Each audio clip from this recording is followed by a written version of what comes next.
Bueno, buenos días. Yo todavía no los vi ayer, así que muchas gracias a todos por estar.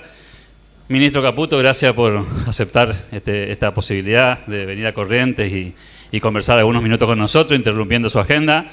Conversábamos con el ministro recién de venir del aeropuerto hasta acá, acerca de la visita de Javier Milei a la ciudad de Corrientes el día 19 de febrero. Recordarán ustedes cuando fue el 10º aniversario del Club de la Libertad.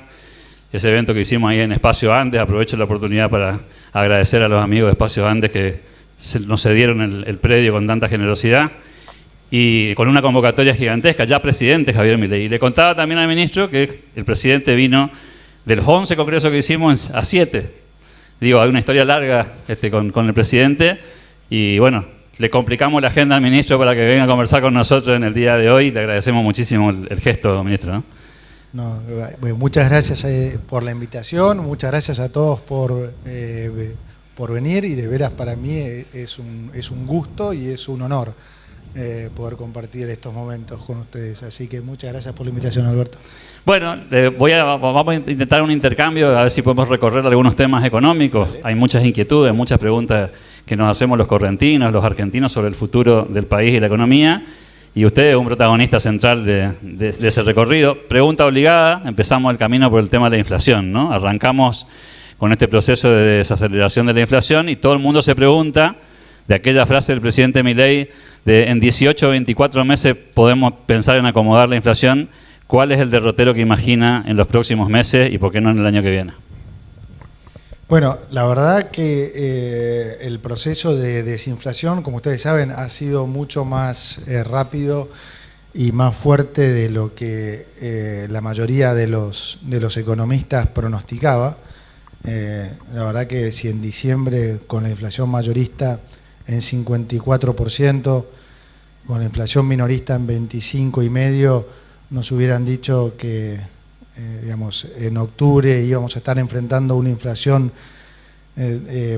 digamos, de 2,7 minorista y 1,2 mayorista, probablemente nos hubiera parecido irrealista.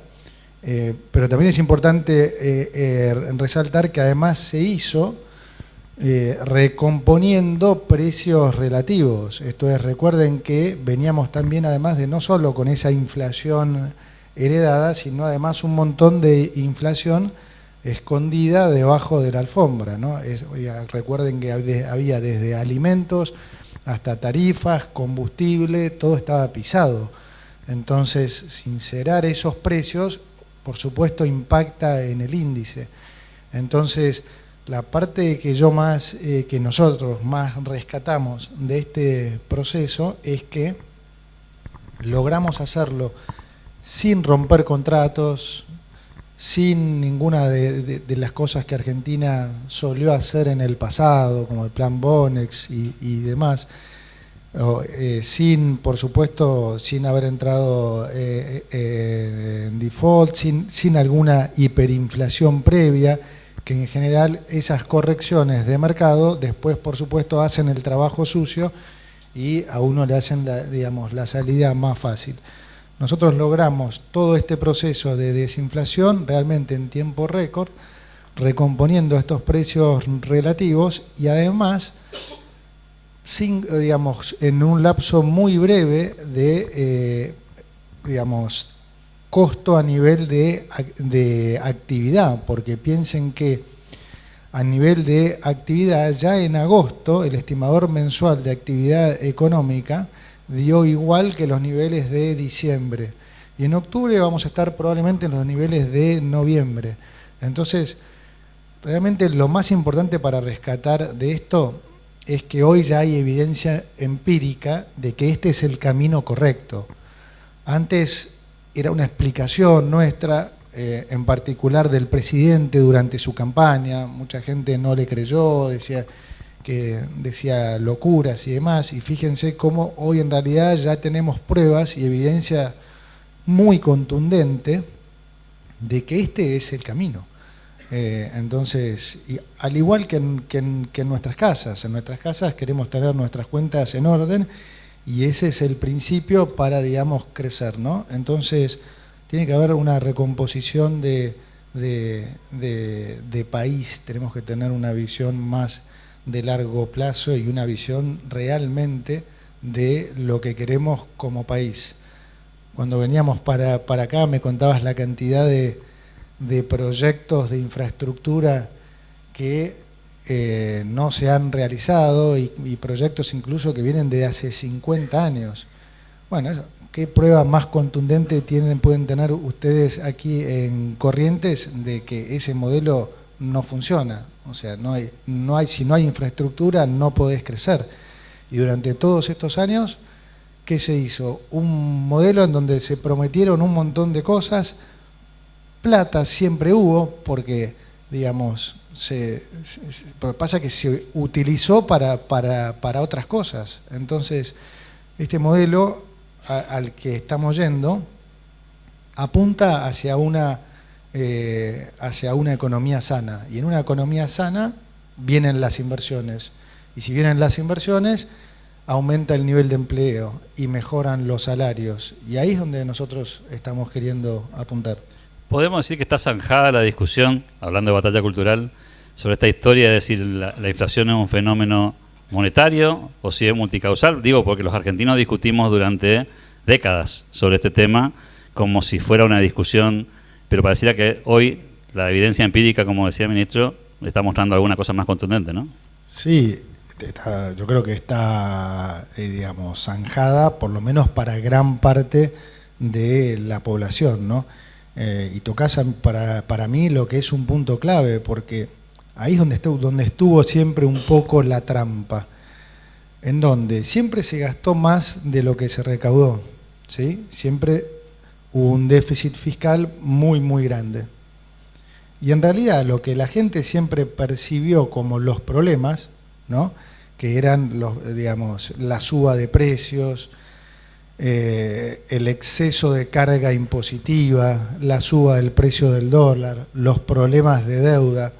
Eso no fue otra cosa siempre que la forma en que se financió ese desfasaje entre ingresos y gastos, ese déficit. Entonces, como se gastaba más de lo que se recaudaba, y bueno, primeramente, ¿qué era lo que se hacía? Se aumentaban impuestos. Ahora, ese aumento de impuestos hacía que para, digamos, los que tienen empresas sea cada vez más difícil competir y demás. Para otros directamente imposible pagarlos y se iban a la informalidad.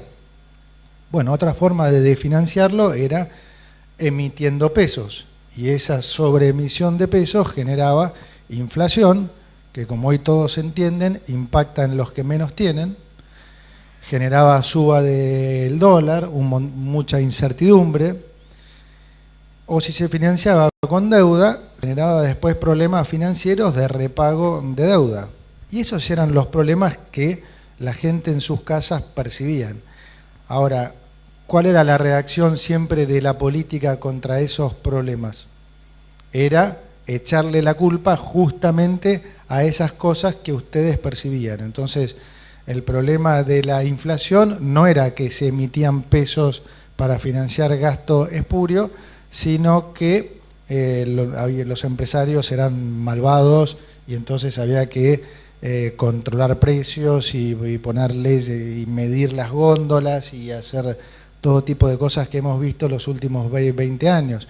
Si el problema era el dólar, eran los especuladores. Entonces, si ustedes compraban dólares, eran malvados, pero si los políticos los compraban ellos, estaba todo bien, ¿no? Pero si los compraban ustedes, eran especuladores o los fondos del exterior que nos prestaban plata para querer subrogarnos. Son todas tonterías, todas excusas para no querer resolver el problema de fondo, que era la cantidad de plata que ellos mismos gastaban. Y ese es el punto principal. O sea, la política en Argentina, durante ya muchísimas décadas, dejó de ser un servicio público, pasó a ser un negocio. La política es todavía, para muchos, un negocio. Entonces, cuando uno lo plantea así, entiende más todas las cosas que pasan. ¿no? Todas las peleas que hay. Incluso ahora, la cosa está claramente mejorando. ¿Por qué hay tanta pelea y demás? Y bueno, porque del otro lado, paradójicamente, muchos políticos no quieren que al país les vaya bien, porque es como que hay un botín ahí, y ellos lo que miran es el negocio, no que a la gente le vaya bien. Entonces, si no logramos cambiar digamos, ese concepto de país, esa forma de hacer política, es muy difícil. Y yo creo que la mejor parte del presidente en este momento en particular es esa batalla que está dando a nivel cultural, porque esta es una batalla cultural, porque lo que hay que cambiar es eso. Si nosotros queremos que la política esté al servicio de la gente y deje de ser un negocio, y bueno, es una batalla que obviamente vas a tener a quién en contra, a la política, porque ellos lo siguen viendo como un botín. Entonces, es muy importante la explicación, es muy importante que se entienda lo que pasó, que ustedes entiendan para que no sigamos más, digamos, comiéndonos ese relato de, digamos, genero pobres y después les doy algún subsidio para que me voten, y en el medio meto intermediarios para que también les hagan creer a la gente que esa es la forma, y en realidad es todo un puñado de gente que viene manejando el país hace décadas, multimillonarios, multibillonarios, y toda la gente cada vez en una situación más pobre. Entonces, esto es obvio que hay que cambiarlo. Si alguno duda que esta es la forma, de lo que no puede haber duda es que la otra no es. Entonces, convengamos por lo menos que vamos, aún para el que tiene dudas, yo le digo, bueno, al menos están probando algo diferente de lo que se recibió los últimos 50 años, que no hay ni la más mínima duda que no es, ¿no? En el primer mes de gestión ya se hablaba de poner los números en caja, de acomodar las finanzas del corto plazo, del día a día, de esta cuestión vinculada al déficit fiscal, la inflación en proceso de desaceleración, y uno tiene la obligación de preguntarse, ¿y las corporaciones? ¿Y los anticuerpos de las corporaciones? Porque mucha gente dice, las reformas siempre tienen una resistencia, pero ya no de la sociedad, sino muchas veces de los intereses. ¿Es posible seguir haciendo reformas con los anticuerpos de las corporaciones? Es excelente pregunta. A ver, se puede, sí. Primero, lo que diría es, nosotros fuimos a una situación así de shock, digamos, entre otras cosas porque una de las características que se heredó, no una de las características, de los problemas que hemos heredado, no era solo la situación macroeconómica, digamos, colapsada, ¿no? Acuérdense que el 85% de la población pensaba que íbamos a caer en hiperinflación. No quiero aburrirlos con los detalles de la herencia, pero bueno, no había no había nada, ¿no? No había ni siquiera la plata de los ahorristas en el Banco Central, además de lo que era el nivel de inflación, lo que era el nivel de déficit, lo que teníamos 3 bases y media monetarias en pasivos remunerados, la plata que se debía en dólares a los importadores, la plata que había que pagarle al mercado, al fondo. Bueno, dije que no los iba a aburrir, los estoy aburriendo. Pero, hay una cosa, digamos, peor con respecto a eso, que eso se combinaba, además, con una situación que hace mucho más difícil como hacedor de política económica, que es que por todo lo que fue nuestra historia de los últimos 120 años, Argentina es un país que no tiene credibilidad. Y la credibilidad es la materia prima para hacer política económica. ¿Qué quiero decir con esto? En un país desarrollado, si un gobierno quiere cambiar las expectativas, y más o menos basta con que el ministro de Economía o el presidente del Banco Central o el presidente de la Nación hagan anuncios con respecto a hacia dónde quieren ir. Y eso ya la gente les cree y de alguna manera cambia las expectativas. En Argentina eso no pasa. Digamos, uno tiene que venir con evidencia empírica, con resultados, porque si uno dice, nosotros vamos a corregir el déficit fiscal, y la gente hubiera dicho, ah, sí, bueno, lo quiero ver. Fíjense que nosotros fuimos a equilibrio fiscal el mes 1, el mes 2, el mes 3, el mes 4, y la gente y muchos economistas, no la gente, digo, muchos profesionales, muchos periodistas nos seguían porfiando. O sea, no nos creían ni con resultados. Imagínense si hubieran sido promesas. Entonces, cuando vos llegás a esa situación, es mucho más difícil porque tenés que hacer resultados el día 1. Y reducir 5 puntos de déficit fiscal en el primer mes, no hay antecedente mundial. Y reducir 10 puntos de déficit cuasi fiscal, que es el déficit, digamos, que estaba estacionado en el Banco Central, se dice cuasi fiscal porque es en realidad lo que fue el financiamiento monetario del déficit fiscal. Entonces, reducir 10 puntos más en 6 meses, haber terminado con la emisión monetaria en Argentina, son hitos que hoy sorprenden al mundo. Yo cuando viajo...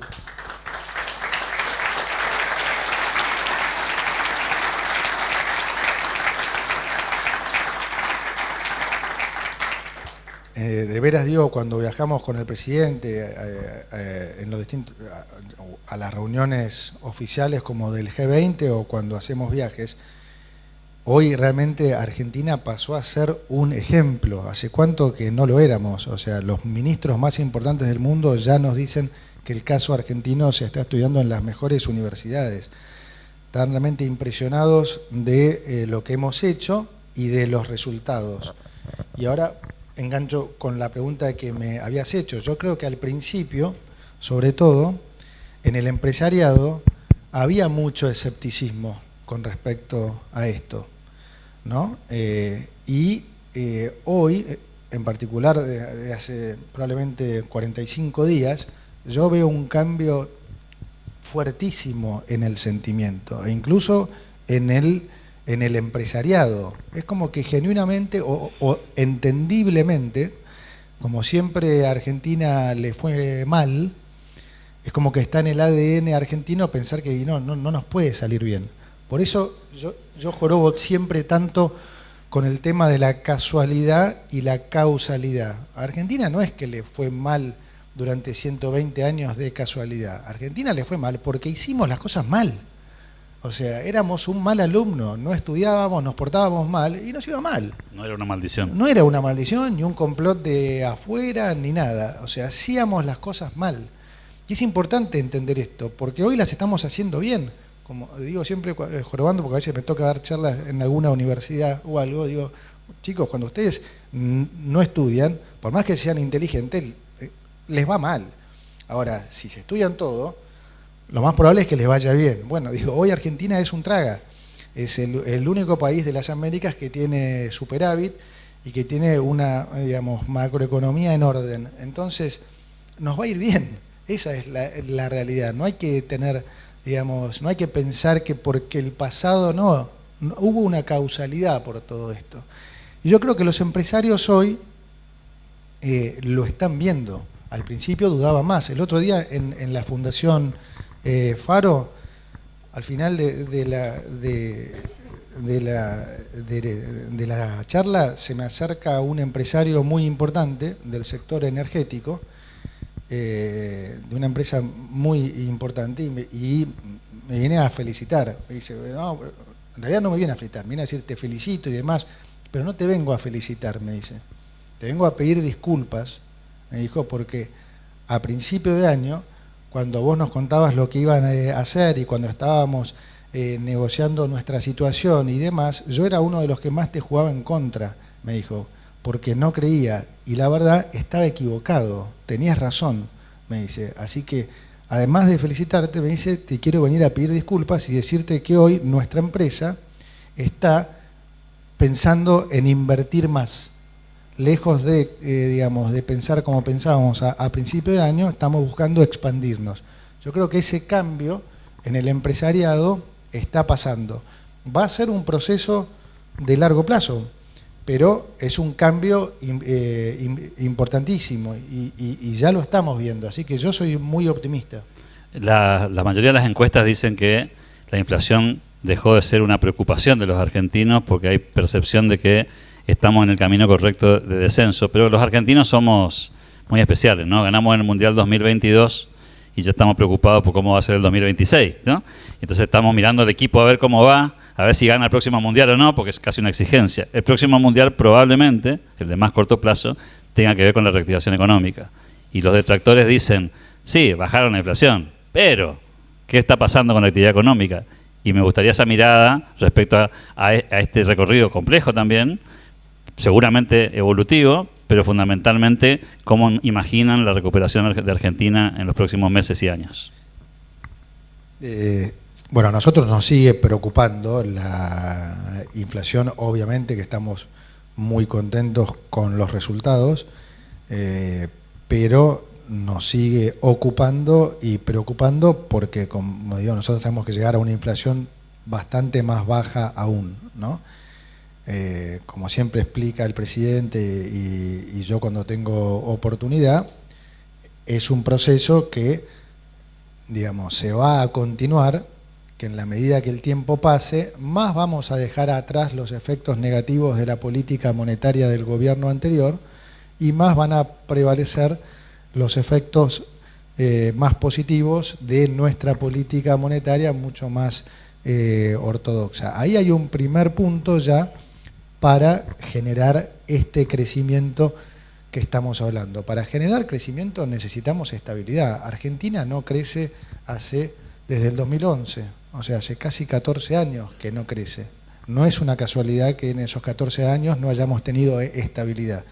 O sea, es una condición para tener crecimiento sostenible en el tiempo, no que crezcamos un año porque salimos de una crisis y entonces ese año creció, pero al año siguiente volvés a bajar.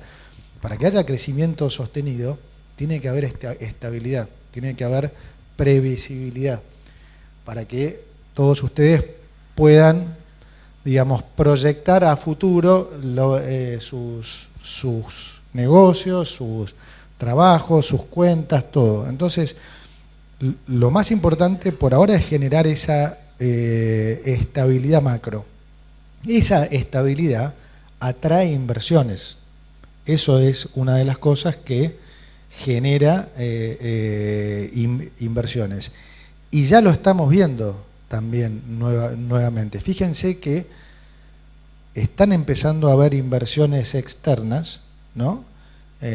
Y de empresarios locales grandes en tiempo récord, porque típicamente esas inversiones, las inversiones en la economía real, a diferencia de las financieras, y son inversiones que se toman mucho tiempo en tomar esa decisión, porque cuando uno hace una inversión en la economía real, en general es por 10, 20, 30 años. Entonces, si vos vas a hacer una inversión por 20 años, 30 años, y bueno, querés estar bastante más seguro de que la situación, digamos, va a estar bien. Entonces, veo como algo realmente, veo con muchísimo entusiasmo todos estos proyectos que estamos viendo en particular en el nuevo régimen de inversión, que no es otra cosa que hacia donde queremos ir en el futuro, si al país le va bien. Bueno, ese debiera ser, digamos, el nivel de carga impositiva y de beneficios que debieran tener todos. Hoy, como dije antes, ¿cuál es el problema con el que nos encontramos? El de que nuestro pasado nos condena. Hay mucha gente que con mucha lógica dice, bueno, para nosotros nos cuesta porque nos siguen cobrando impuestos a los débitos y créditos, doble IVA, tenemos retenciones, tienen toda la razón del mundo. Ahora, para nosotros poder sacar esos impuestos, dado que nuestro pasado nos condena, necesitamos primero tener exceso de ahorro público, o sea, necesitamos tener superávit. Porque si nosotros, por ejemplo, ¿qué les gustaría escuchar al empresariado? Bueno, mañana nosotros venimos y sacamos el impuesto al cheque, bajamos las retenciones, convencemos a las provincias para sacar ingresos brutos. Imposible, ¿no? Pero bueno, no importa, asumamos que logramos eso. Todos...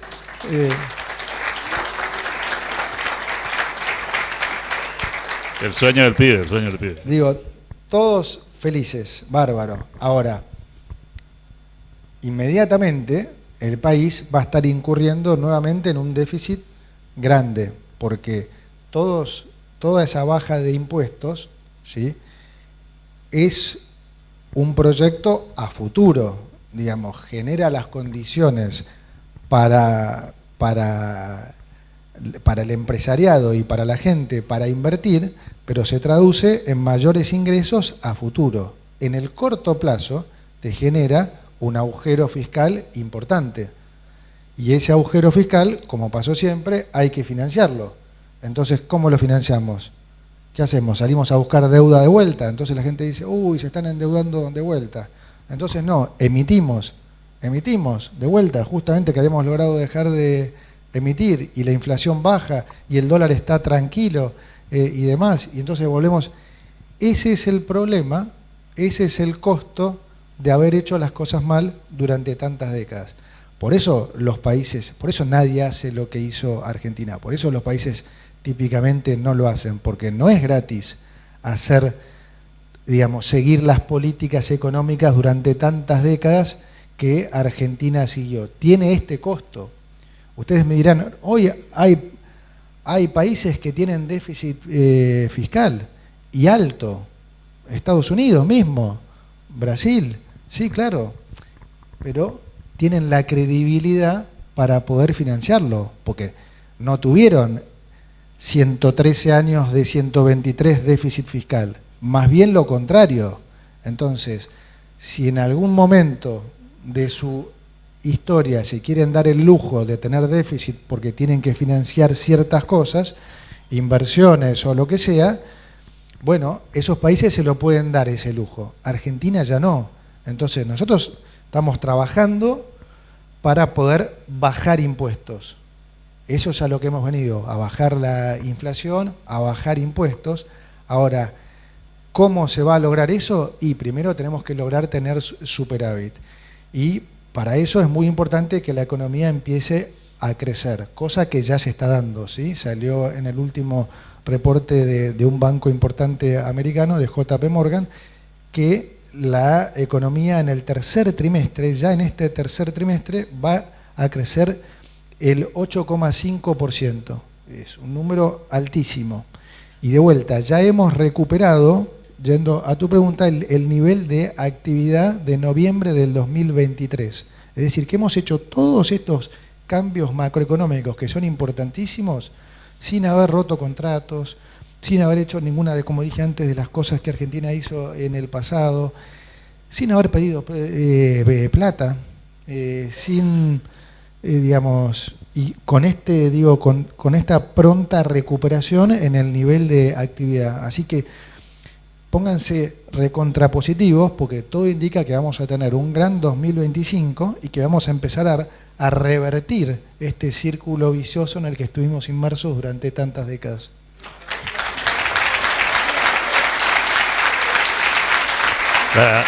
La discusión académica, la discusión política, siempre anda rondando alrededor de la discusión sobre el tema del cepo, ¿no? Que hay que salir, que más rápido, que más despacio, que cómo. Y ha habido algunos anuncios en esa dirección que nos gustaría conocer un poco en profundidad. Es, ¿salimos del cepo? Sí, no, ¿cuándo? Y si el Crowley-Impec pasa de este 2% al 1%, ¿por qué no cuándo? Bueno, del cepo sí, claramente vamos a salir en el 2025. Hemos venido saliendo, como bien sabés, desde desde el principio, fuimos sacando gradualmente, este no es el cepo que hay hoy, claramente no es el que había a principio de año. Se han normalizado las importaciones, hemos hecho muchísimos arreglos, digamos. Ahora, en cuanto al tiempo, nosotros siempre dijimos que nos hemos fijado condiciones para salir y no fechas. ¿Por qué? Porque la verdad es que no somos magos y no, digamos, sí sabemos cuáles tienen que ser las condiciones para salir, pero sería tremendamente arrogante de nuestro lado ponerle una fecha a cuándo esas condiciones se van a dar. Entonces, sí, siempre fuimos bien claros y de alguna manera también difiriendo con muchos colegas en que el proceso iba a ser tal que el paso del tiempo no nos iba a jugar en contra, sino a favor. Hubo durante todos estos meses mucha ansiedad y mucha gente diciendo, oh no, si no salían del cepo en abril están muertos. Después cuando el dólar se fue a 1.400 o 1.500 en junio o julio, dijeron, listo, se perdieron la oportunidad, ahora el dólar se va a 2.000. Nosotros volvimos a explicar el programa, yo incluso hasta públicamente, y algunos me criticaron por eso, dije, el dólar libre va a converger en el dólar oficial, como está armado este programa desde el punto de vista fiscal, monetario, cambiario y financiero, eso que están esperando muchos, sencillamente no puede pasar. Puede haber un poco de volatilidad, pero no puede pasar eso que muchos estaban esperando y hasta comiendo pochoclos. No puede pasar. Pedían fecha de devaluación. Pedían fecha de devaluación. Todo el tiempo pronosticaban fecha. Entonces no tenemos la ansiedad que hay del otro lado, porque creemos que lo más importante es pisar sobre seguro, es hacerlo cuando no genere ningún estrés ni en la gente ni en las empresas. Y el tiempo, de alguna manera, está convalidando esta estrategia, porque si ustedes miran desde que nosotros iniciamos nuestro gobierno a hoy, claramente hoy estamos en el mejor momento. No llegamos a las condiciones a las que deberíamos estar, pero sí estamos en el mejor momento. La brecha prácticamente ya no existe, la economía está creciendo, la inflación prácticamente ya convergió al nivel de crawling peg, es decir, a la actualización que hacemos mes a mes del dólar oficial, y de cara al futuro, ¿qué estamos previendo? Bueno, que si la inflación efectivamente se mantiene o baja de estos niveles, el próximo paso puede ser, entonces, como bien dijo el presidente, bajar ese nivel de ajuste del tipo de cambio oficial y contribuir de vuelta a un nuevo más bajo escalón inflacionario. También tiene que pasar que se recompongan los stocks que todavía hay, a pesar de todo el esfuerzo monetario que se ha hecho, todavía la demanda de pesos no está 100% equilibrada con la oferta de pesos. Y por último, tenemos que tener un nivel de reservas más acorde a lo que se necesita. Recuerden que heredamos 12.000 millones de dólares de reservas netas negativas, ¿sí? Es decir, reservas netas negativas, queremos decir que, de vuelta, no estaban ni siquiera los encajes de los depósitos en dólares, ¿sí? Hoy, a pesar de haber comprado 19.000 millones de dólares, como hubo que hacer muchos pagos, todavía tenemos reservas netas negativas. Y es muy importante recomponer ese nivel de reservas. Para eso estamos hablando con el Fondo Monetario Internacional sobre un nuevo programa que, entre otras cosas, va a implicar una infusión de dólares para sanear más rápidamente el balance del Banco Central. Una vez que se den todas esas condiciones, vamos a poder salir de las restricciones, pero para mí es importante transmitirles dos cosas. no compren el cuento ese de que no vamos a poder crecer sin salir del cepo, porque la evidencia empírica ya muestra que no es cierto, y la historia también.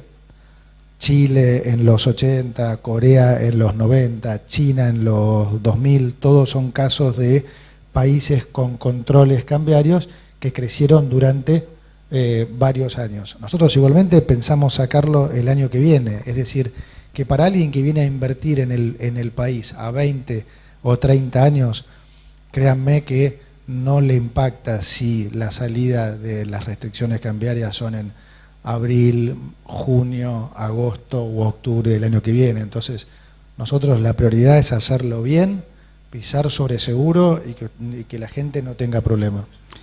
Parece que 2025, ministro. 2025 confirmado. Bien, tenemos título. La pregunta que nos hacemos en este Congreso de Economía Regional, le contábamos al ministro que todos los años elegimos un tema central para nuestra conversación, y este año fue la internacionalización de la economía, que tiene que ver con el paso siguiente a la estabilización, el de integrarse al mundo, el de la apertura. Y claro, ha habido noticias en las últimas semanas en relación a esto, que tiene que ver con el anuncio de la posibilidad del Tratado de Libre Comercio con Estados Unidos, la conversación del G20, los diálogos, ¿por qué no?, con China, esta discusión sobre el tema de la Comunidad Europea. Nos interesaría conocer un poco si es que en esta dirección hay una hoja de ruta para recorrer este proceso paulatino de apertura económica. Sí, claramente la hay. Nosotros queremos abrirnos más al mundo, al comercio, porque eso implica para la gente poder adquirir mejores bienes a un mejor precio. Entonces, la parte en la que tenemos que ser cuidadosos es en cómo llegamos ahí, porque hoy Argentina tiene en algunos casos precios mucho más altos que los precios internacionales, pero producto que nosotros cobramos impuestos que no debiéramos cobrar, que son impuestos tremendamente distorsivos. Entonces, digamos, no podemos pasar de un extremo al otro, porque entonces estaríamos favoreciendo a un, digamos, si bien estaríamos favoreciendo a un sector de la sociedad, estaríamos siendo injustos con un montón de emprendimientos y de industrias que están en el país hace muchísimos años lidiando con con los impuestos injustos que nosotros les recargamos. Entonces, si nosotros queremos ir a un nivel más competitivo para que la gente de vuelta pueda acceder a mejores bienes a un mejor precio, también tenemos que nivelarles la cancha a los empresarios para que puedan competir en condiciones justas. Alguno dirá, bueno, pero ahora sacaron el tema del puerta a puerta y de que se puede traer. Eso es algo que no afecta fundamentalmente a la industria, son números menores y es más que nada darle una mano a la gente, a la clase media. Vemos que hay mucha gente que hasta viaja para comprar cosas afuera, entonces decimos, bueno, primero es hasta más dólares que eventualmente se van cuando la gente viaja. Segundo, démosle la posibilidad también a la gente que no puede viajar. Y como digo, son números hoy muy manejables que no afectan a la industria en general. Ahora, nosotros tenemos que ir de vuelta al proceso de bajar impuestos.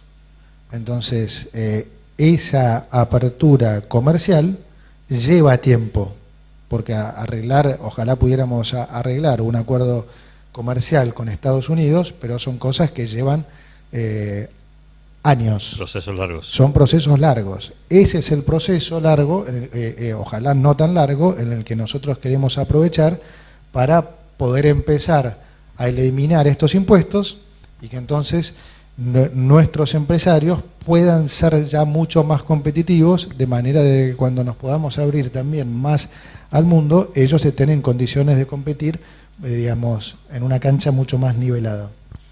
El resultado electoral de la elección de Estados Unidos abrió interrogantes. Por un lado, amenazas y oportunidades. Algunos dicen que el presidente Trump va a ir en una dirección más proteccionista y eso podría de alguna manera modificar la cancha. Otros dicen va a favorecer a Argentina porque va a haber cierto respaldo político y por qué no a través de los organismos multilaterales. ¿Qué balance hay que hacer del impacto de la elección americana y del ciclo político que empieza en Estados Unidos respecto de la Argentina y en particular de este gobierno? Es cierto que va a favorecer, porque la relación del presidente con los actores más importantes hoy de Estados Unidos es particularmente buena. Digo particularmente buena porque también era buena con los demócratas y nos han apoyado, con lo cual no quiero ser injusto con eso. Ahora sí, es cierto que el presidente tiene una relación personal y particular desde con el nuevo electo presidente, con Elon Musk. Marco Rubio también es una persona que presta particular atención a Latinoamérica, por lo tanto, desde el presidente hasta su gabinete, Argentina sí, hoy salió favorecido de alguna manera en esa elección. Entonces, por cuestiones políticas e ideología, digamos, sí, se puede decir que estamos más favorecidos. ¿Qué va a hacer Trump? Por supuesto que no sabemos. Hay una frase que dice a Trump no hay que tomarlo literalmente, pero sí, digamos, dice no literalmente, pero sí prestar atención a lo que dice. Es decir, se dice algunas cosas y veremos cuánto de eso hace, pero nosotros somos muy optimistas en que las políticas de Trump van a llevar a un Estados Unidos a un estrato claramente mejor. Entonces nosotros nos vamos a favorecer, creo, somos muy optimistas con lo que va a hacer Estados Unidos y sobre todo con lo que está haciendo en particular en este suerte de copia del Ministerio de Desregulación. Estamos exportando tecnología de gobierno. Estamos exportando políticas de gobierno, lo cual es totalmente inusual, pero es otra genialidad esa del presidente, ¿no? Digo, el presidente, la verdad que tiene cosas, tiene genialidades, y esta es una, porque uno piensa, bueno, cortó un montón de ministerios. Sí, lo bien que hizo. Y inventó otro, que en realidad, si lo pensamos, debiera ser en Argentina un ministerio obvio, porque durante décadas lo único que hicimos fue regular. O sea, Argentina es un país que durante los últimos 20 años, en particular, reguló para las excepciones, regula para la excepción. Ustedes quieren ir a abrir una cuenta bancaria a un banco y tienen que demostrar que no son asesinos seriales, que no tuvieron nada que ver con la guerra Rusia-Ucrania. Vos decís, yo quiero abrir una cuenta bancaria nomás. O sea, una caja de ahorro. Claro, una caja de ahorro. Entonces, se regula para las excepciones. Entonces, un ministerio de desregulación debiera ser algo casi obvio, ¿no? A mí me parece que el trabajo que está haciendo el ministro Sturzenegger en eso es realmente fantástico y complementario con todo lo que se está haciendo en economía y en infraestructura. Y lo paradójico es que lo tomó como ejemplo, porque esto no es cuento, o sea, no hay nada más que ver digamos, las cuentas de Twitter y demás, lo tomó como ejemplo Estados Unidos, lo tomó Trump como ejemplo y lo van a ejecutar Musk y compañía.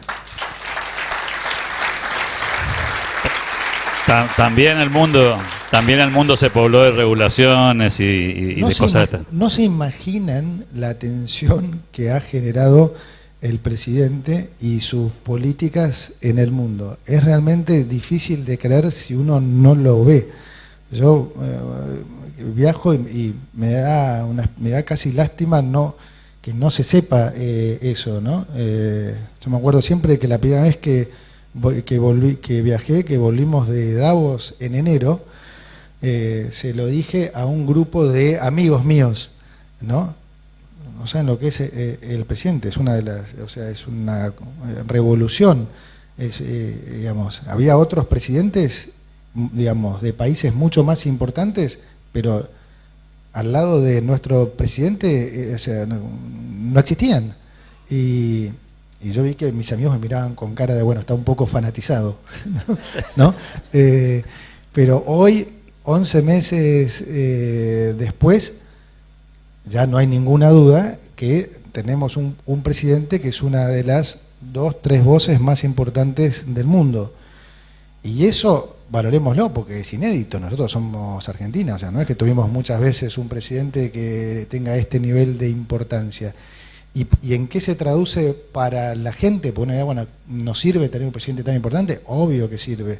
Es un faro de atracción, es un atajo hacia las inversiones. Mucho de esto de las inversiones que estamos viendo, ¿sí? Típicamente, como dije antes, tardan años en venir. Ahora están viniendo en tiempo récord porque le creen al presidente y porque ven el nivel de convicción y de compromiso que tiene con las ideas que predica. Es espectacular eso. La última, ministro, así cumplo con el compromiso del tiempo. La última pregunta tiene que ver más con lo local o con lo regional, si se quiere. Veníamos hablando con el ministro el recorrido hasta aquí sobre las obras de infraestructura que siguen pendientes en Corrientes, algunas soñadas, algunas planificadas, otras en proceso. Pero hay un tema que fue noticia esta semana, que tuvo que ver con la privatización de la hidrovía, un tema que también para Corrientes pega y muy fuerte, porque nosotros vemos pasar todos los días aquí las barcazas y somos parte de un derrotero en nuestro hermoso río Paraná, y es un tema de discusión para nosotros también, así que nos gustaría conocer lo que nos pueda contar al respecto. Sí, la hidrovía digamos, estratégicamente es una vía clave, funciona mal, como ustedes saben, todos acá. Da bastantes pérdidas, si mal no recuerdo el año pasado fueron casi 100 millones de dólares, 94 millones de dólares. Funciona mal, digamos, diferentes niveles de dragado, barcazas que no pueden venir al 100% justamente porque el dragado no lo permite, problemas de balizamiento. Entonces, nosotros somos, como saben, de la teoría de que el sector privado puede manejar estas cosas mejor. Entonces, bueno, digamos, vamos a reconcesionar esto con la idea de justamente eficientizar, de que el sector privado lo haga de una manera mucho más compatible para lo que son las necesidades del NEA, esencialmente, y del país. Entonces, va a haber mejor dragado, va a haber más lucha contra el narcotráfico, va a haber seguramente mejor balizamiento, va a ser mucho más eficiente, van a poder participar las mesas locales en las discusiones sobre cómo seguir mejorando esto, y nos parece que estos son, digamos, como digo,